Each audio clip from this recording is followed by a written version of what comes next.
Hello friends, कैसे हैं आप सब। मैं शांति एक बार फिर आपका बहुत बहुत स्वागत करती हूँ आपके अपने YouTube channel study with Mayank में।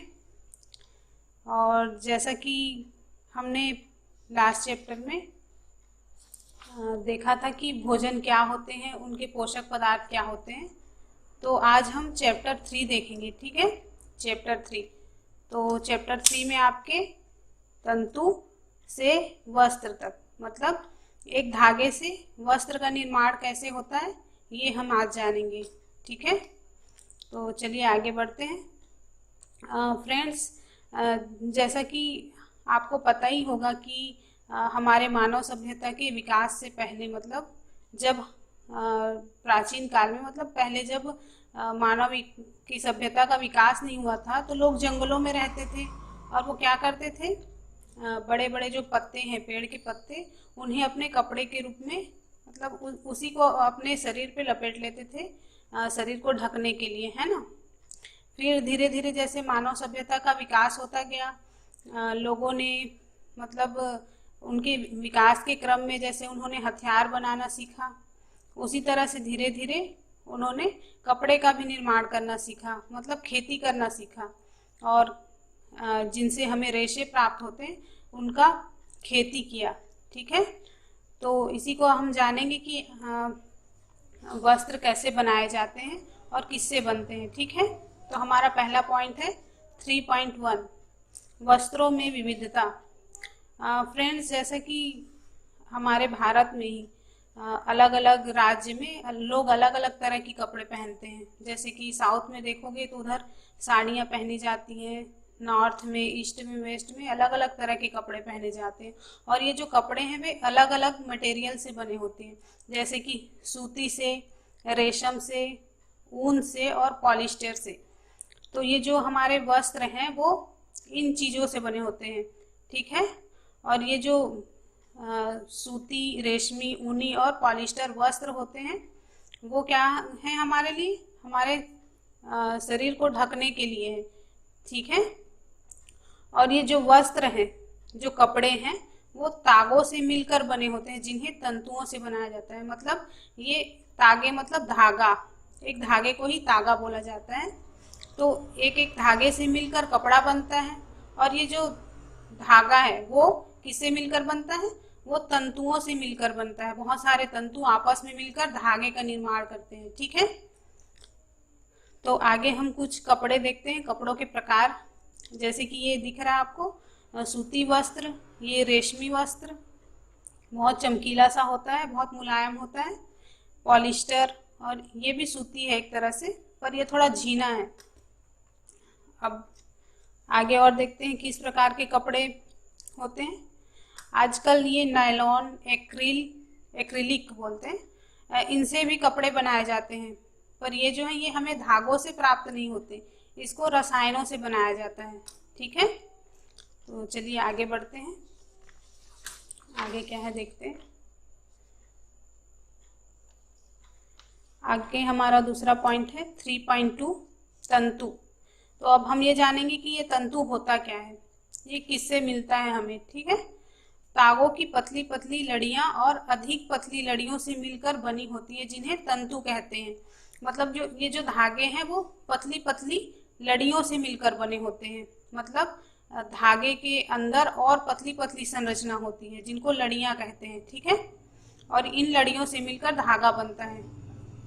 ठीक, फ्रेंड्स, जैसे कि आपने कभी सुई में धागा घुसाने की कोशिश की है, तो घुसाते वक्त उसका कोई, मतलब कई तंतु जो होते हैं वो अलग अलग हो जाते हैं, तो जिससे धागे को घुसाने में आसानी नहीं होती हमें, तो उसको किसी ऐसे चिपकने वाले पदार्थ से चिपका के फिर घुसाया जाता है, तो वो आसानी से घुस जाता है। उस समय आपने देखा होगा कि ये जो तंतु हैं वो अलग हो चुके होते हैं।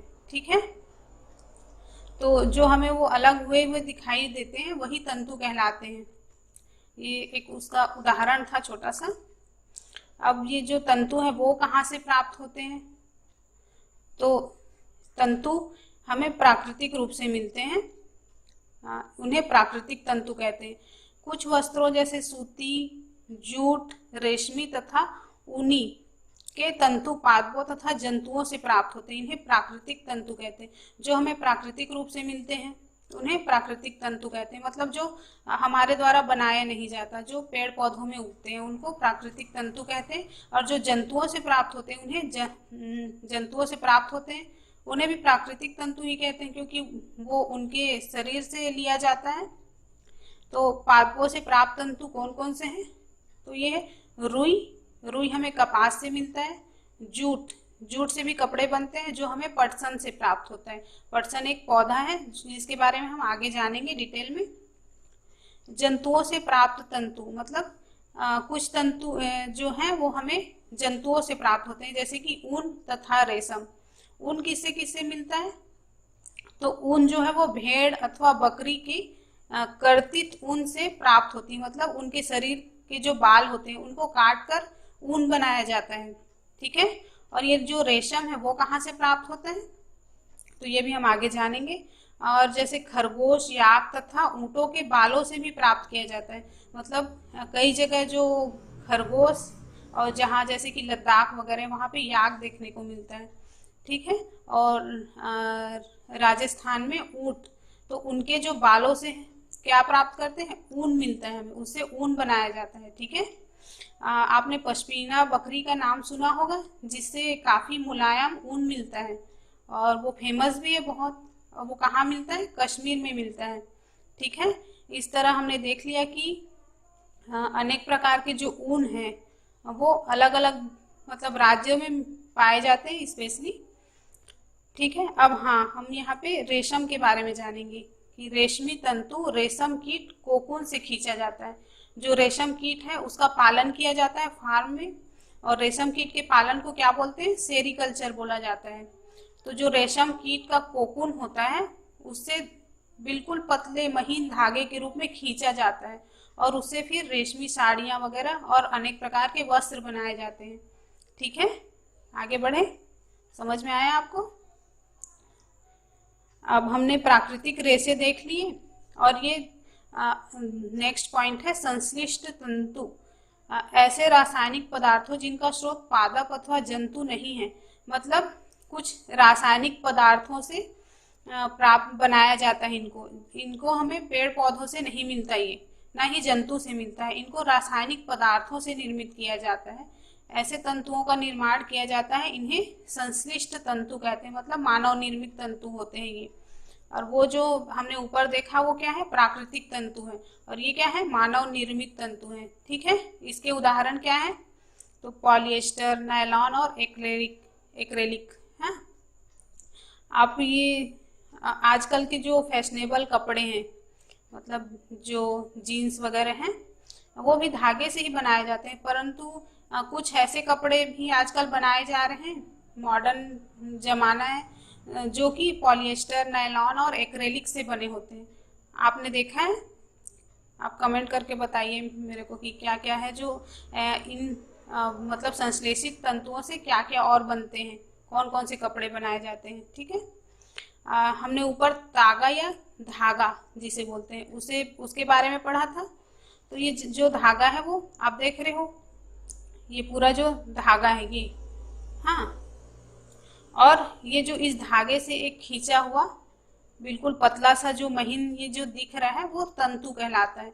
मतलब धागे जो है वो अनेक प्रकार की तंतुओं से, मतलब तंतुओं के समूह से बनते हैं, ठीक है। तंतु के बारे में जान लिया आपने। चलिए अब आगे देखते हैं हमारा आगे क्या है।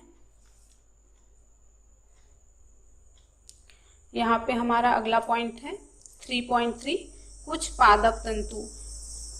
यहाँ पे हमने प्राकृतिक तंतु के बारे में जाना पीछे, उसके बाद संश्लेषित तंतु के बारे में पढ़ा, और अब हम कुछ पादप तंतु जो पेड़ पौधों से प्राप्त होते हैं उसके बारे में जानेंगे। तो जो रुई है वो कहाँ से मिलता है हमको? रुई एक पादप तंतु है और ये हमें कपास से मिलता है। और मेनली कपास के पौधों के लिए काली मिट्टी तथा उष्ण जलवायु की आवश्यकता होती है। मतलब जहाँ पे काली मिट्टी होगी और जहाँ की जलवायु उष्ण मतलब गर्म तापमान जहाँ का अधिक होता है, वहाँ पे ये जो है कपास की खेती बहुत अच्छे तरीके से होती है।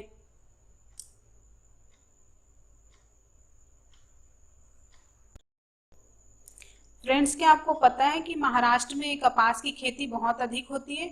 वहाँ की जलवायु जो है वो कपास की खेती के लिए बहुत ही उपयुक्त होती है। ठीक है, तो कपास के गोलक परिपक्व होकर खुल जाते हैं, जिससे अंदर कपास तंतुओं से ढके बिनौले को देखा जा सकता है। बिनौले मतलब जो उसके बीज हैं, उसके ऊपर ये जो कपास के रेशे होते हैं वो ढके होते हैं, बीज उसके।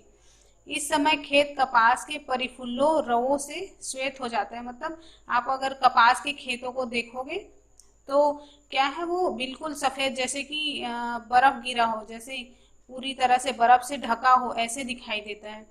और वो बहुत सुंदर नज़ारा होता है। जैसे कि आप लोग कभी महाराष्ट्र से ट्रेन वगैरह में गुजरे होंगे तो वहाँ की खेतों को देखे होंगे, कपास की खेतों को, तो वहाँ पे ऐसे लगता है कि बर्फ गिरी हुई है, बहुत सुंदर लगते हैं।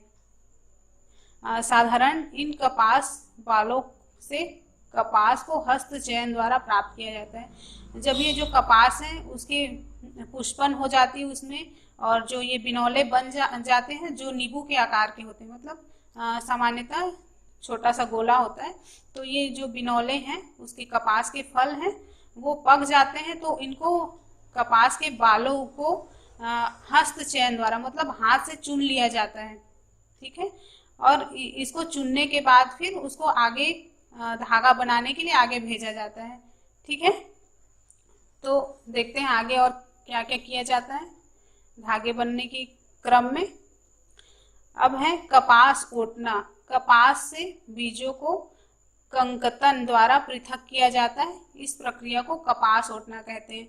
मतलब जब कपास को खेतों से घर में ले आया जाता है, उसके बाद कपास से बीजों को कंकतन द्वारा पृथक किया जाता है। मतलब उसके जो बीज होते हैं उसको निकालने की प्रक्रिया को कंकतन कहते हैं। इसमें एक उपकरण का उपयोग किया जाता है, ये जो चित्र में मैं आपको दिखा रही हूँ।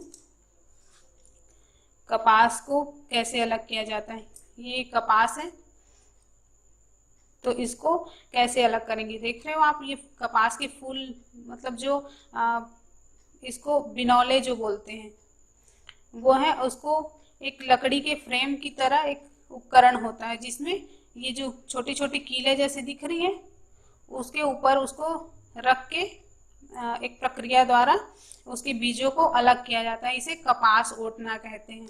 ठीक है, इस तरह से कपास से बीज को अलग किया जाता है।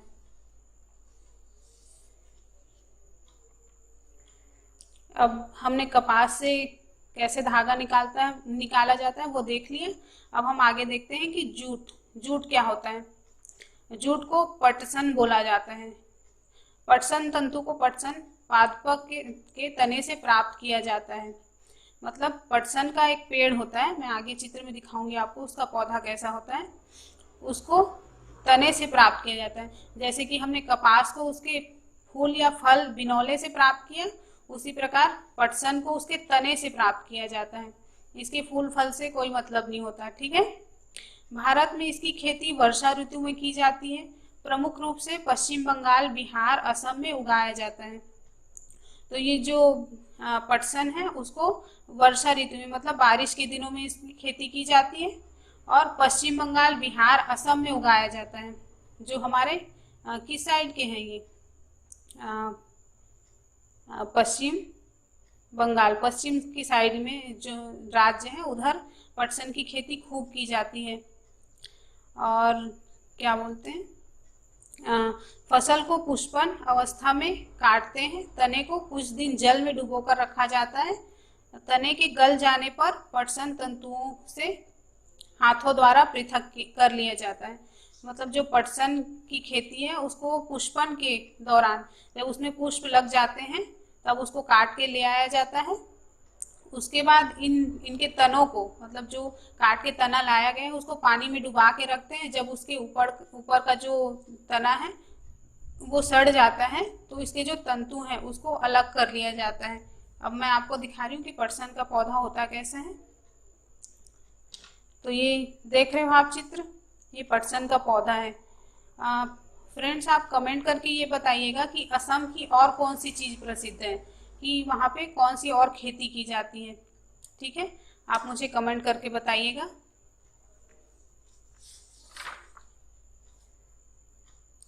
हमारा अगला टॉपिक है 3.4 सूती तागे की कताई।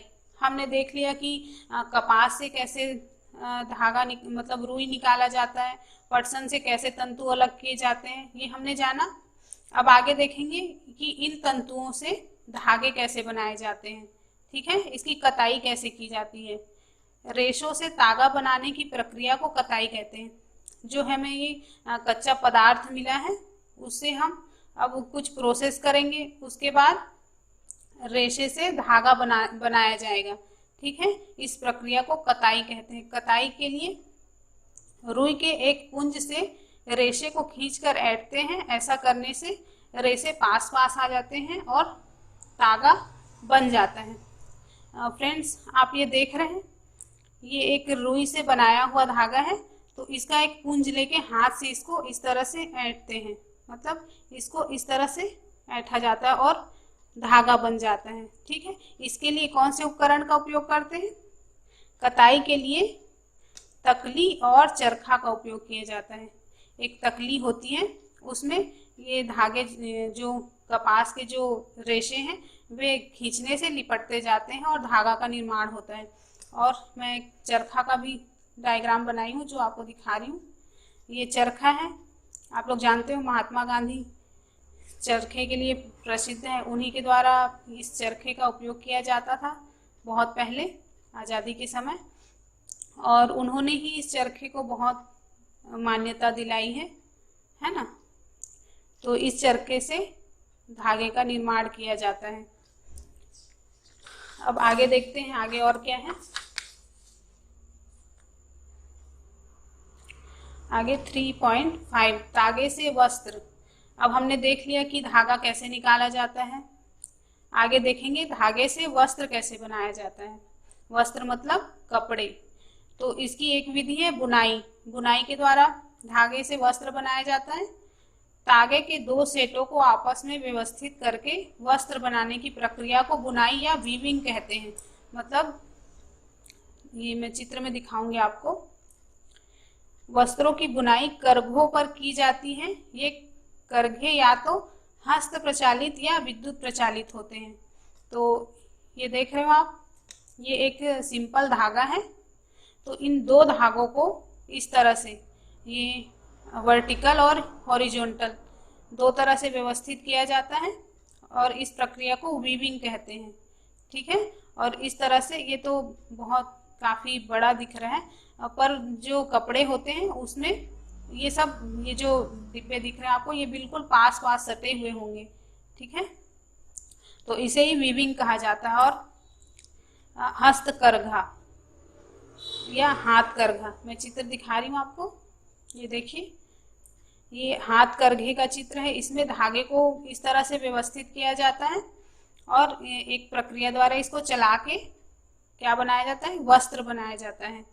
और ये जो हाथ करघा है वो मानव हस्तचलित होते हैं या फिर मशीन के द्वारा, जो मशीन से चलता है वो होते हैं, ठीक है। समझ में आया आपको? चलिए आगे बढ़ते हैं। अगला है हमारा एक विशेष प्रकार की बुनाई, नीटिंग। इससे किसी एकल तागे का उपयोग वस्त्र के टुकड़े को बनाने में किया जाता है। नीटिंग मतलब बुनाई, बुनाई बोला जाता है इसको भी। जैसे कि आपने मम्मी को या अपने घर में किसी को देखा होगा स्वेटर बुनते हुए या मोजा, हाथ के दस्ताने बुनते हुए।